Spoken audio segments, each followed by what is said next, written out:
Joe presents Baz and Andrew's House of Rugby, together with Guinness. Okay, we've got Gordon Darcy here. He's here doing the Aviva Stadium Tours. That used to be Ral's job, but... Yeah, I'm not actually doing the tours. Oh, well... I'm helping to launch the tours. Okay, it's yeah. good research. No, you're a corporate, you're the corporate equivalent of Rala, is that it? Yeah, I'm effectively Rala's boss. Yeah. So what do you do then? What does that involve? Well, we've gone around and had one of the first tours. Trying to make Rala's job a little bit easier. Yeah. So putting a lot of memorabilia in and showing the evolution of it from when the stadium opened, the history from the IRFU and the FAI and various different bits of pieces, some jerseys, some memorabilia, and the whole way around into the changing room and out onto the pitch, and just giving people a bit more of an experience when they arrive here, and some more opportunity for Rala just to tell some winding stories. I would imagine whatever information you give Rala, he has a couple of stories that he's going to tell regardless.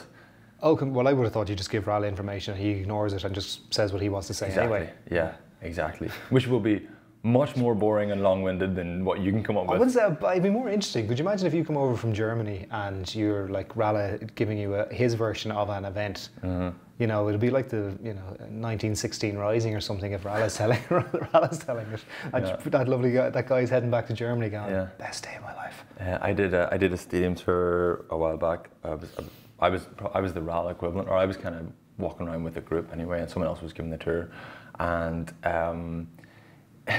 we got into the changing rooms, and they do someone sits here, Driscoll sits here, all these guys, Rory Best were here. This guy picked a back line and excluded me from it. He picked, he goes, we've obviously got Gordon Darcy at 12, Driscoll 13, and on Tommy Bowe, and he looked at me and he went, or Andrew Trimble. He can play 14. You got the token one?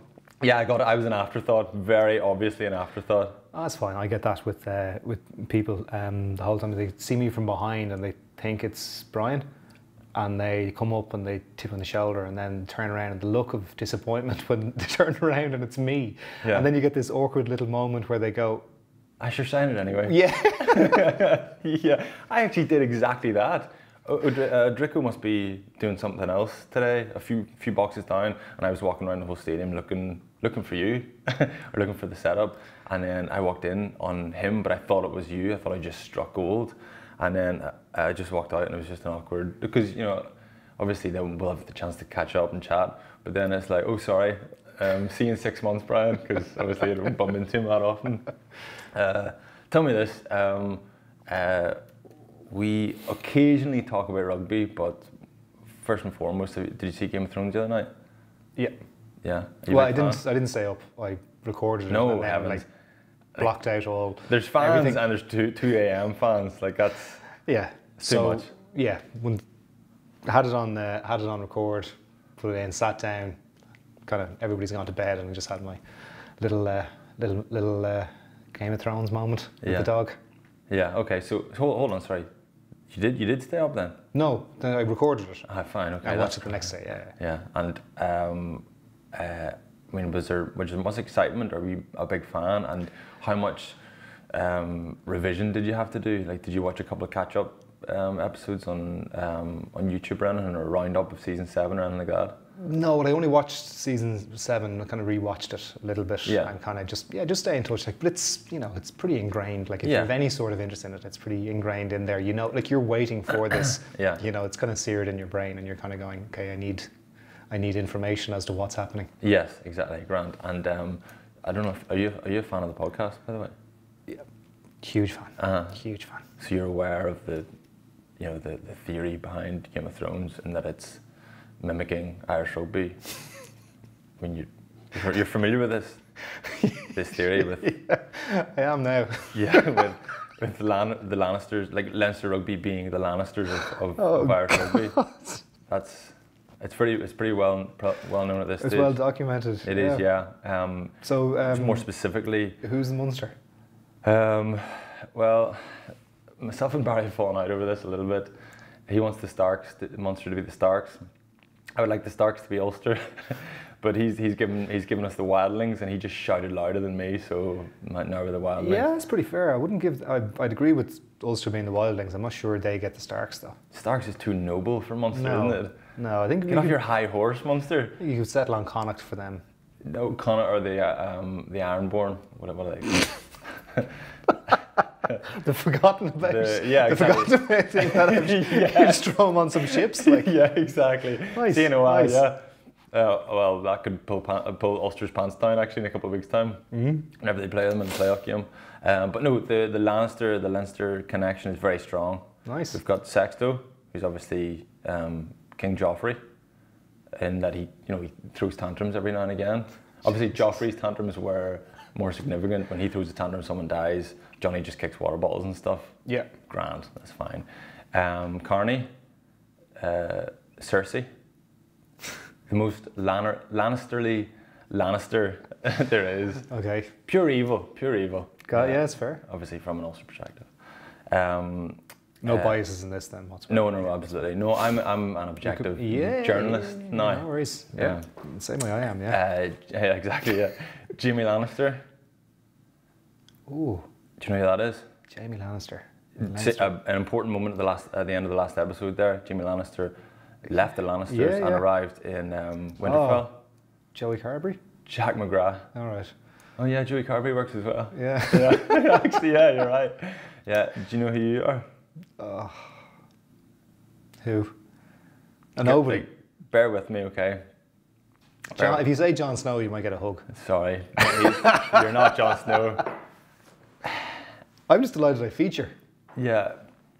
Bear with me, right? Could you potentially be, like a Tyrion, maybe, really smart, really popular, and you've come to the other side now, and you're a good guy in retirement?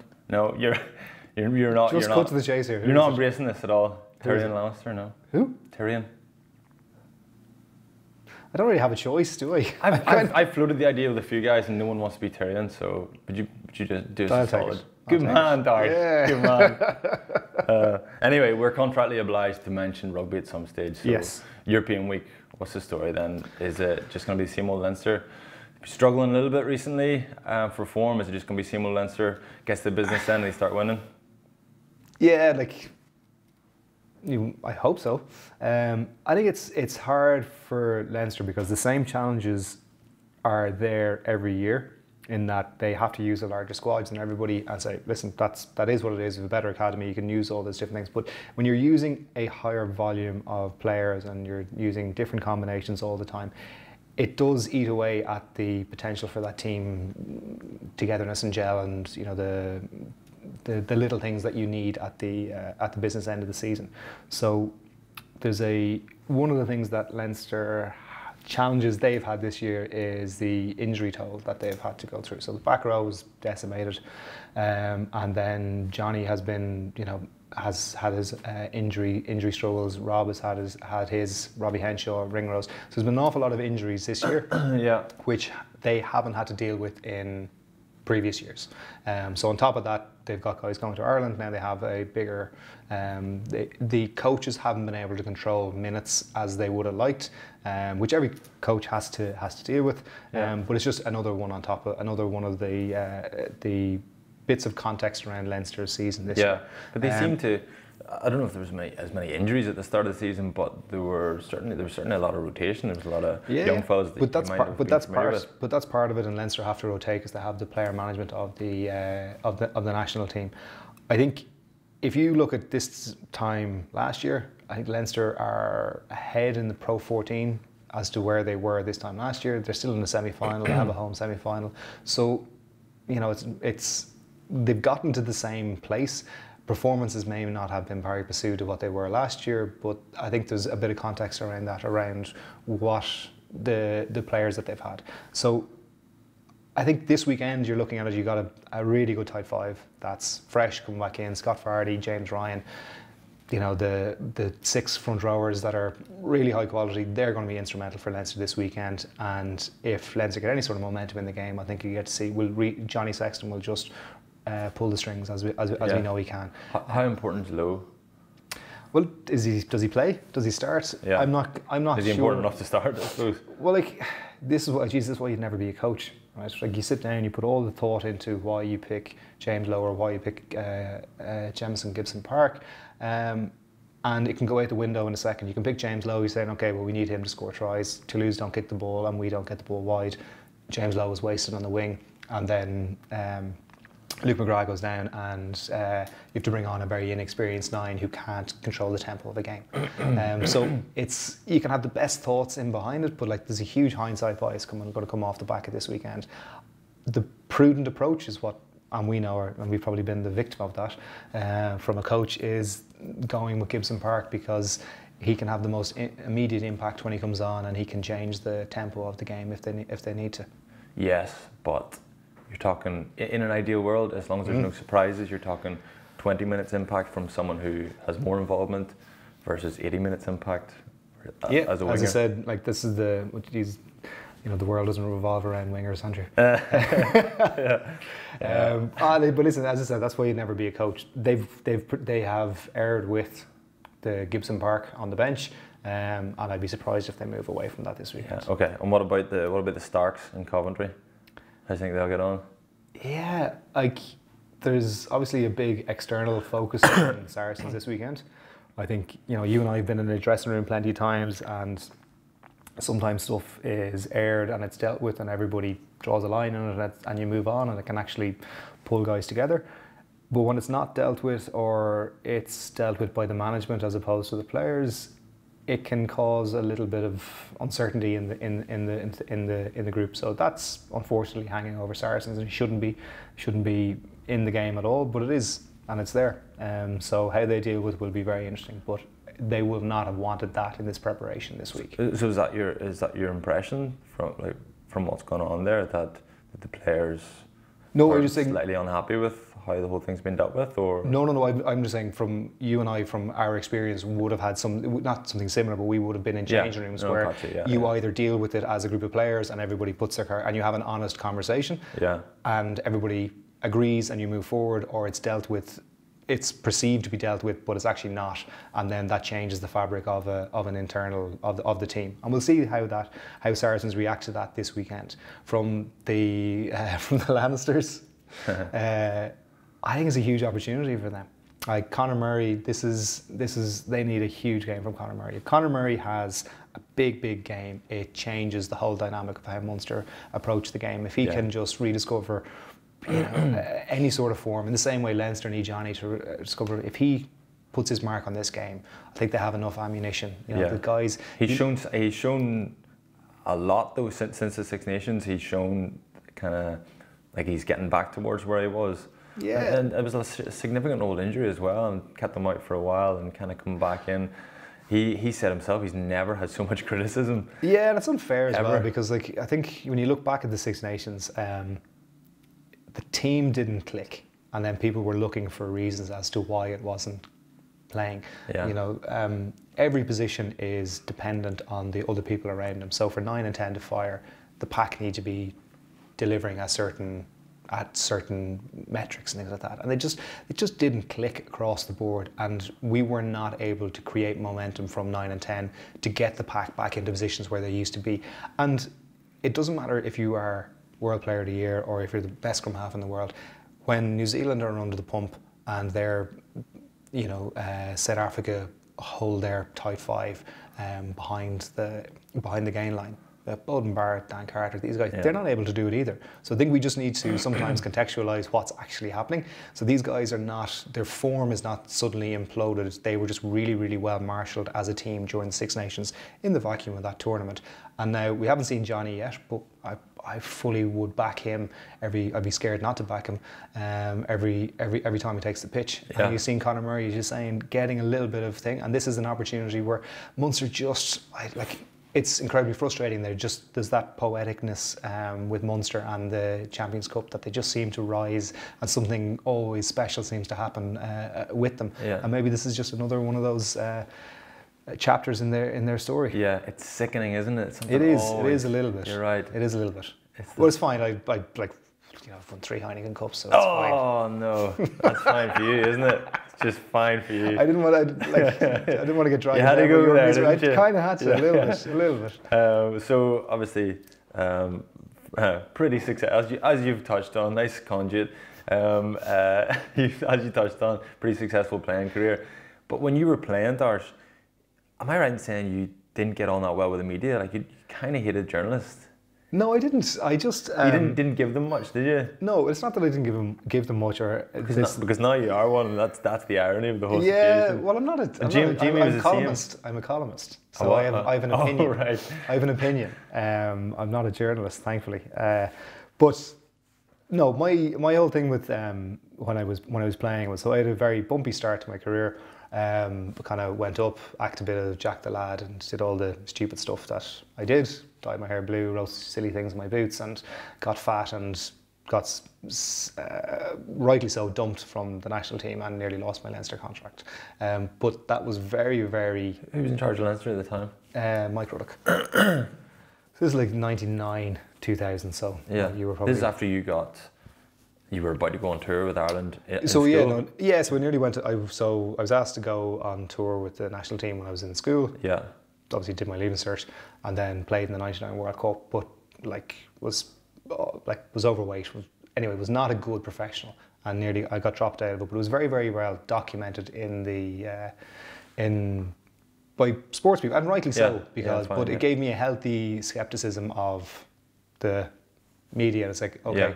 And I tried to find a balance then throughout my career of not using the media to promote everything under the sun, and having a reasonable balance from it, and not living my life in a way that I am tied to the media. So then when I had to do media stuff, I could be quite forthright with my opinion and saying, okay, I don't want to discuss that, or I think that's a silly question, so I'm not answering it. And was quite, and that was obviously a frustration from media. And then I kind of maybe got a reputation of not liking them, but it wasn't. It was just there. I'm not obligated to do anything here that I don't necessarily have to. Yeah, no, you suited yourself, which is fair enough, obviously. So I think a lot of lads would find that if you maybe let your guard down a little bit, then if someone maybe takes advantage of that or just publishes a headline that isn't. Yeah, I'm kind of the other thing, on the other way of it. If you're trying to portray an agenda, you're more likely to trip yourself up.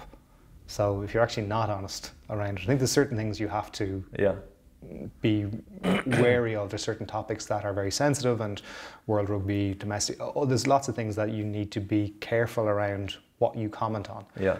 Prime examples of what not to do. But I think if you're trying to, as long as you're honest and you're, I don't think you ever have to worry about what you're saying. But you need to be confident enough to stand over what you're saying as well. And then how do you find that kind of with that backdrop? Kind of you going into, obviously you're not a journalist technically, economist. But is it nice to still have a hand in rugby, to still be involved a little bit, to not be just go like cold turkey? Yeah, I don't think you play for 18 years. Like how many years did you play for? Probably 14. 14, Yeah. It's a big chunk of your life. Still good, like 14 years. Yeah, it's good, really good. But it's such a big chunk of your life. Yeah. It'd be such a shame to just move on from it. And the game is professional, and there's so many things around it. You don't have to be a coach. You don't have to be, directly involved in the game. You can still keep an involvement in it, and it's healthy for it because, I largely enjoyed being a professional rugby player. So, but it's finding that balance from when you finish that, when you move into the next chapter of it, that it isn't, you aren't consistently looking back over your shoulder going, oh, I wish I was still there, because life, that acceptance of it is very important. Yeah, so your retirement was in your terms, because I experienced the same. Really, kind of. Well, the timing was probably 2 months off in your terms. Is that fair enough? Well, the 2015 World Cup, actually last game out there, very cathartic because I couldn't play the game anymore. Body just wasn't happening. One of those Joe Schmidt moves, and I said, did you play against Scotland? Or did you play against Wales in the 2015 Wars? No, I played against Wales away. Yeah. And then that was me, and then I hurt myself after that. Okay, so I played, so that game went really well for everybody out there. It was a brilliant performance, and Paddy Jackson played well, Darren Cave played really, really well. Yeah. Lots of guys played really well in that game. We played Scotland the next week. We were absolutely rubbish. Yeah. And I remember it was just one of these moves, and lots of moving pieces, and I kind of made a breakthrough, and it was like just me in the trial. I was like, I got this to score, and then got cut down from behind, and it was like, oh, it must have been a covering winger or something, and it turned out to be like tight or loose head prop, and he had walked from that scrum to the next ruck, had caught me from behind. And that was kind of the moment where I was looking at it going, oh God, I can't play rugby anymore. And I knew it was done in that game. And I went to Galway the next day, got a phone call from Joe, and he's like, oh mate, listen, you know, we're probably going to go with somebody else. I was like, listen, don't worry. Really? I'm done here. Yeah. Well, what time did your phone call come through? Because mine was late. Mine was early. Really? I was in the car to Clifton, probably like 10:30. I was probably one of the first, might have been one of the first ones to ring, but I'd say it was one of the easiest ones. Like, I'd say wasn't 25 seconds. He was like, oh mate, it was all a joke. Listen, you're grand. I'm done. He was like, oh, keep training. I was like, oh yeah, sure. Yeah. He's like, you never know injuries. I was like, oh, I was like, please, someone don't get injured. Yeah. I am not able to play at this level anymore. Yeah. So my phone call came, I don't know, maybe 7 o'clock Sunday night. And the whole day left. I was going, it's got to this stage. I'm good. I'm in. I'm bound to be in. I've got this. I've got this, yeah. Yeah, I didn't get caught by a prop. I'm going to the World Cup. Yeah. So 2 times in my career I got caught by a prop. Marty Cahill when I was playing for Lansdowne, we were playing against Buccaneers, and like trying to run through the middle of the pitch, and the mud was about that deep. Marty Cahill just came in. Did you ever play against Marty Cahill? No, Marty Cahill is probably like 18, maybe 20 stone. He's about like 5'6". Yeah. One of the few people in world rugby I was taller than. And he just kind of came in. He's Tyrion then. He's Tyrion. He's Tyrion. That's fine. We've shifted on. Oh, I've just got why you put me in as Tyrion, because I'm short. Yes, lad. That's really unfair. I know, I'm sorry. I know. It's cheap stuff. What about Redzer? Redzer, he could be in the mix. He's angry as well. Yeah, and he's a schemer as well. There you go. He's a social schemer. Yeah, but that means I'm cut out then, so I'm conflicted. Yeah, it's nice to have some. It's nice to have a role, isn't it? It's nice to be even involved. If it is. Listen, Darsh, I think we've covered more or less everything. Game of Thrones, Leinster Rugby, and I think that'll do us. Yeah, we didn't have time to cover off Ulster, which is probably a good thing. Oh, ouch. Just the final parting dig. Ooh. You know what? Listen. Anyway, thanks a lot. Cheers. Nice, buddy. Cheers.